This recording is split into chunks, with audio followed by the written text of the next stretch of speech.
Nós não somos imortais, mas nós podemos ser eternos. E a nossa eternidade, ela se garante na nossa obra, na nossa esperança, no nosso desejo de, como foi aqui lembrado, investir 100% de esforço se houver 1% de chance. Isto é, de não desistirmos. Mesmo não sendo imortal, poder imaginar a eternidade. A eternidade no que se faz, no que se vive, na recusa à falência da esperança, na possibilidade de entender aquilo que nos ajuda a existir de maneira mais plena. Eu, nascido em Londrina, como disse, meu pai, quando eu era criança, ele paulista, já faleceu, ele era gerente de banco. Numa época em que Londrina, todas as estradas eram de terra. E lá no Paraná se usava jipe de capota de lona. Você imagina num calor que eventualmente há naquela região do Paraná, capota de lona. E meu pai chegava em casa todo dia, 6h30 da tarde, era só poeira de cima e embaixo. Só dá para ver o branco do olho dele. Aquele calor infernal, poeira, suado. Em vez de entrar em casa e praguejar, xingar, reclamar, primeira coisa que ele dizia assim: mas olha como Deus gosta de mim, hoje quebrou o jipe na estrada e não estava chovendo. De uma outra vez ele chegava e dizia assim: olha como eu sou abençoado. Olha só, filho, hoje acabou a gasolina do jipe e faltavam só 2 quilômetros para um posto de gasolina. Qual era a perspectiva ali? Não era fingir que os problemas não existiam, mas era não dar a eles uma dimensão que não tem que ser dado. Isto é, quando você olha uma porta, você sabe que ela tem fechadura e maçaneta. É preciso prestar mais atenção na maçaneta do que na fechadura. Embora quem quer abrir uma porta não pode desconsiderar que ela tem uma fechadura. Mas há pessoas que ficam tão obcecadas pela fechadura que não enxergam nunca a maçaneta e aí não abrem o que pode ser aberto.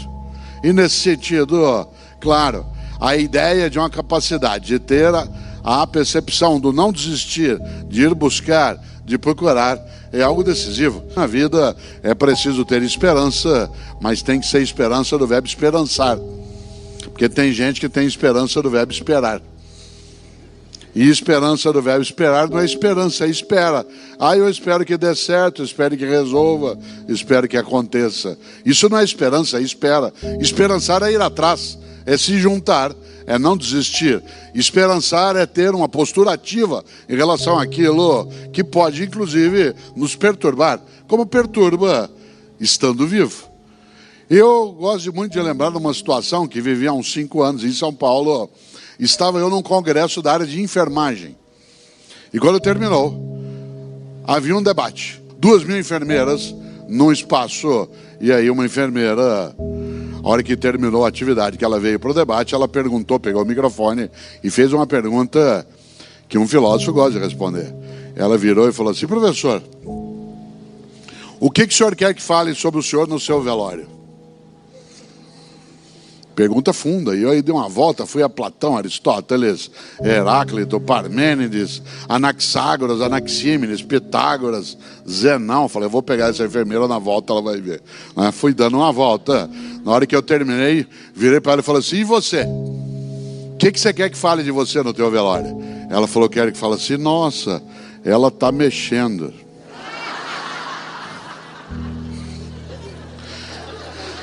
Que é a expressão mais simples, menos sofisticada, sem elaboração teórica e sem abstração.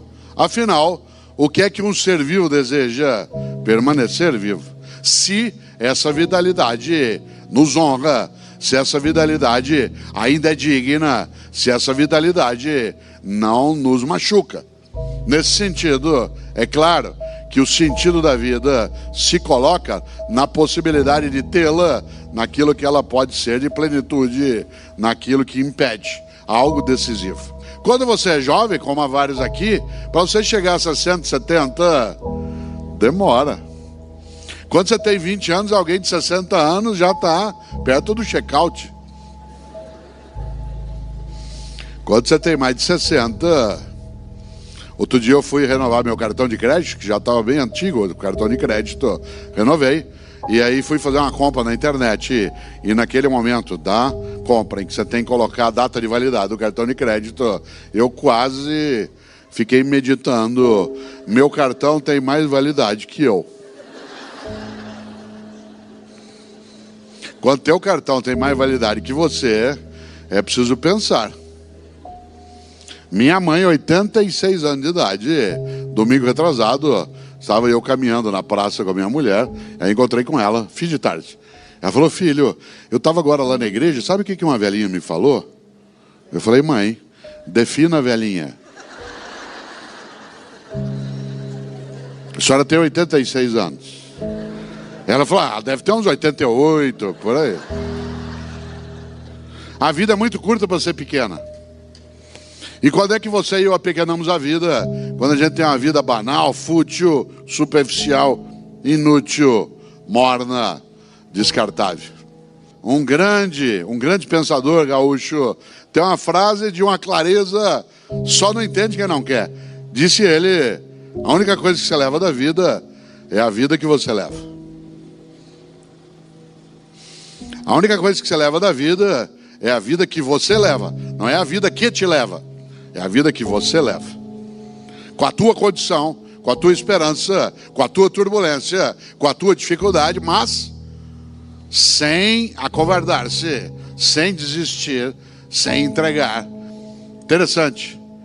Essa expressão de Aparício Torelli, a única coisa que você leva da vida é a vida que você leva, ela se aproxima um pouco do grande poeta gaúcho, que é aquele sim que eu admiro mais, Mário Quintana, um homem estupendo. Todos esses que aí estão atravancando o meu caminho, eles passarão, eu passarinho. Todos esses que aí estão atravancando o meu caminho, eles passarão, eu passarinho. Mário Quintana, um homem genial. Ele tem uma trova que eu vou fazê-la para você e eu não esquecemos. Ele diz, um dia pronto, me acabo. Seja o que tem de ser, morrer que me importa, o diabo é deixar de viver. E quando é que você e eu deixamos de viver? Não quando a gente morre, mas quando a gente vai tendo mortes cotidianas, com a morte da esperança, a morte do afeto. Você deixa de viver quando morre tua capacidade de amorosidade, de solidariedade, de fraternidade.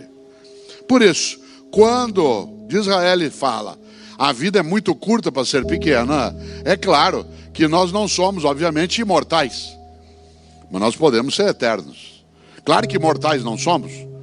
Aliás, vários filósofos pensaram sobre o tema da vida e da morte. Entre eles, Epicuro, que tem a mais expressiva frase sobre isso, dizia ele, eu não temo minha morte por uma razão, nunca vou encontrá-la. Enquanto eu existo, minha morte não existe. Quando ela existe, eu não existo. Então não vou encontrá-la nunca, por que temê-la? Disse, mas isso é só uma frase. Bom, é simbologia. Nós vivemos de simbologias. Ou o de Allen, que disse, eu não tenho medo da morte, eu só não quero estar lá quando isso acontecer. Ou Chico Anísio, que dizia, eu não tenho medo de morrer, eu tenho pena. Claro, o Ariano Suassuna, nosso grande, especial, intelectual, que dizia que chamava a morte de cã, de demônia. Claro que ele estava falando ali não da morte que um dia já o levou, mas da vida que podia ser banal, fútil.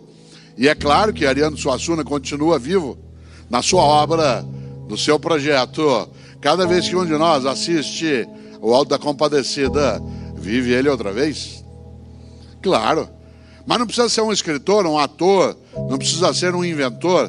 Cada um e cada uma de nós tem a sua obra no dia a dia. Tem a sua obra naquilo que faz. Interessante. Eu, Cortella, até 10 anos de idade não havia televisão na minha cidade. Não é que não havia TV na minha casa, não havia TV na minha cidade. Por isso, à noite, o que eu fazia? Ficava pensando, não tinha o que fazer.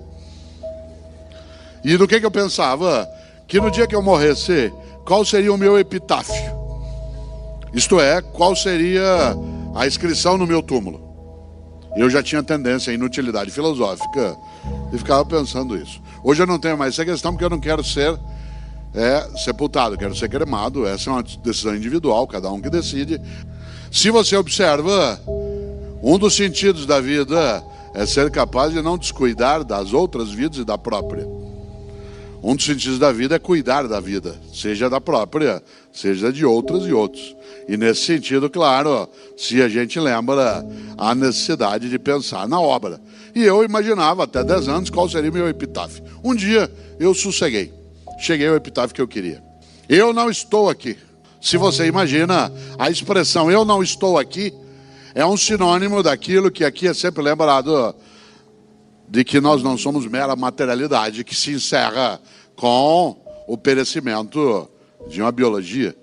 Isto é, algo em nós que persiste. Alguns creem que seja imaterial e outros creem que seja, além da imaterialidade, a própria obra daquilo que fica.